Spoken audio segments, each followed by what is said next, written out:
Hello, this is Dr. Laura Naus from the University of Richmond with your second installment of Self-Regulation at Home. So in the last video, we talked about how to set specific and realistic goals for your daily tasks. Now we're going to talk about how you can increase the likelihood that you'll complete those goals by building in consequences. And then in the third video, we'll address distractions.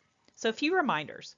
First of all, nothing that I'm going to tell you is magical, but these skills enacted on a daily basis consistently are really what's going to make the difference in terms of effectiveness.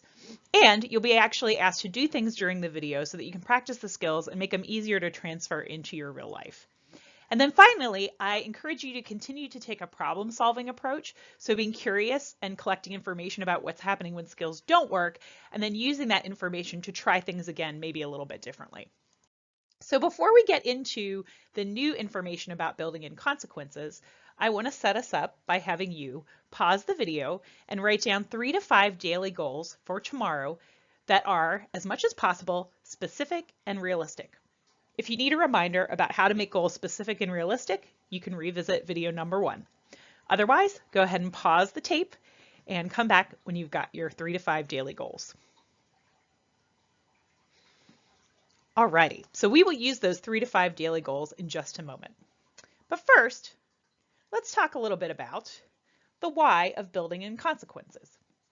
Well, one thing I've noticed is that when people want to meet their goals, they often focus on what they think needs to happen before the behavior that they want to engage in. Maybe we think about all the things that we need to get started, like feeling just right or having enough time, energy, or willpower, whatever that word means. So people often kind of focus on pushing themselves along, making themselves do things. But we often ignore the power of what happens or will happen immediately after the behavior, the kinds of rewarding consequences that could essentially sort of serve to pull our behavior along. In fact, one of the most important and revolutionary insights of psychology in the last century is something called the law of effect.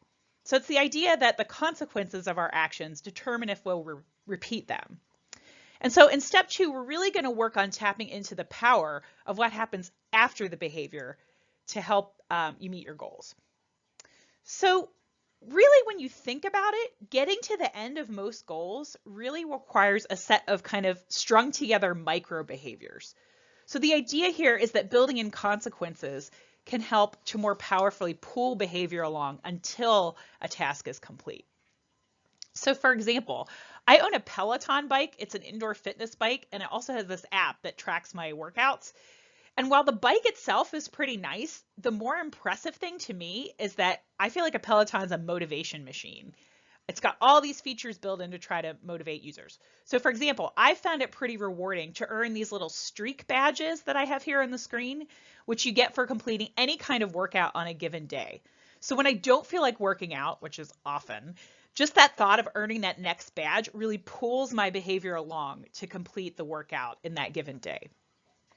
So to tie it all together here, it is true that setting a goal can help to push your behavior from behind, but it's also important, again, to use that effective consequence to pull your behavior to completion. Excellent. All right, so what are some specific ways you can build in rewarding consequences? So I'm actually going to give you 3 different methods that you can choose. And my guess is you probably won't use all 3 all the time, but kind of get a flavor for what each one is and figure out what might work for you. Maybe try them one at a time. So when people think about what a reward is, they often think it has to be some sort of like physical object, like a sticker or a cookie or something like that. But I think it's actually much more helpful to think about rewarding activities. And that was the insight of Professor David Premack, who there's a principle named after him called the Premack Principle. And it says that one activity can actually serve as the reward for another activity. So for a moment, I'm going to pause the video, have you pause the video, and I want you to reflect for a minute. What are some rewarding activities for you? And one good way to think about this is to ask yourself what you'd do if you had some unlimited free time. And another way to think about this is when you do need to get some work done, what do you find yourself sort of doing instead? These might signal some activities that are rewarding for you.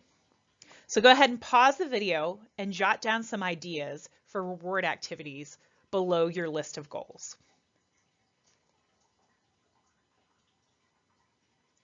Excellent. Okay, so you've got some ideas of things that you think might be rewarding activities for you.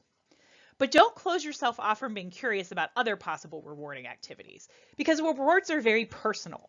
So, maybe for you, a cookie is an important reward, or maybe for you, making yourself a sticker chart is a really good reward. What's rewarding for one person might not be rewarding for another person. So it's really about what works for you. So here's an example that I have personally. So sometimes when I think I really need to strongly motivate myself to get started on something, usually grading, I will even make allowing myself to have that first cup of coffee in the morning the reward for completing the first part of the task. Although I realize that this could be very risky business for some of us. All right, so just identifying those rewarding activities is just the first step. You're also going to need to make it so that the rewarding activities come after the goal. And this takes the form of what we sometimes call Grandma's rule, or if you're a psychologist, you call it an implementation intention. So with Grandma's rule, the idea is if I eat my veggies, then I can have dessert. And so with building in consequences, the idea is if you complete task X, then you can have access to that rewarding activity. And we'll talk a bit more about this in the future. Alrighty, so now knowing that these certain activities that we would engage in more frequently can serve as rewards, we can actually use this to kind of engineer the goal list itself. And here's an example. So let's take, for example, here's a hypothetical task list I could have. Let's say I have 5 items on here. First is plan out the questions that I'm going to use for my live Zoom trivia night that I'm hosting, which is happening tomorrow. Second, respond to the emails that came in from yesterday. Finishing slides for this video, which is what I'm working on right now. Going for a 30-minute run, which is part of my goals for the day. And finally, grading 4 FYS essays. So if I were to sit down and rate how excited I feel about doing each of these tasks, my most preferred task would probably be planning the quiz questions for Zoom night. I'm pretty excited about that. Emails, they're not terrible, but they're not that exciting. I really enjoy working in these videos, but they're not as fun as quiz night videos. A run, yeah, that'll feel good, but getting started is kind of a bummer. And for me, by far, the least preferred task on this list is going to be grading those FYS essays. I love teaching FYS, but grading is the thing I have to push myself most to do. All right, so let's say if I just go with my natural inclination about what to do first, if I'm going to engage in that more frequent activity. Well, if I put my tasks in this order, basically what I'm doing is I'm kind of creating an uphill battle for myself. So by the time I get to item 5 at the list, I really am not going to feel like grading those 4 FYS essays, if it were true that I ever would feel like grading them. So I've set myself up for the hardest task possible. And that's not nice to me at all. That's the me of now being kind of mean to the me of the future. Like making myself do a hard thing when there's no gas left in the tank. So let me demonstrate how you could strategically reorder your list. So the idea here is we're going to kind of arrange our goals in what I'm calling a downhill fashion. So for example, let's say I decide, okay, I'm going to go for the run first. That's not the hardest or the worst task, but it is one that's a little less preferred than some others, and it's really going to energize me for the day. So I'm kind of being strategic with myself there. Now, second, I want to kind of do the worst closer to the front. So I'm just going to get it through, try to work on those FYS essays next. And then my lunch break and responding to emails almost functions as a kind of mini reward, which seems kind of weird, right? Responding to emails doesn't seem rewarding. But have you ever noticed that during finals time, you might find yourself doing things like cleaning your room, organizing things that normally you wouldn't just do on a regular Saturday afternoon, but it's certainly a more preferred activity than forcing yourself to study for finals. So next I might say, I'm going to finish my slides for the self-reg video, and then coming up with the questions for my Zoom night actually does function as a reward that hopefully can kind of pull my behavior along or pull it downhill. All right. So now is your turn. You're going to go ahead and pause the video and do the following with the goal list that you wrote. So first, try putting your goals in a sort of downhill order. You don't have to necessarily do the worst first, but for sure don't do the worst last. And then you're going to look at your reward activity list and try to add those activities into your list strategically. Where do you think you're going to need to be pulled along a little bit in your goal list? All right, take a moment and do that. Okay, welcome back. Take a look at the list and the plan that you've come up with. And maybe you're feeling a little bit apprehensive about this. Of course, this is a new thing, right? You might be asking yourself some what if questions. So you might be looking at the list and thinking, well, what if I get off in the order and I don't do it in the correct order? Well, first of all, it's important to recognize that there's no right or wrong about this.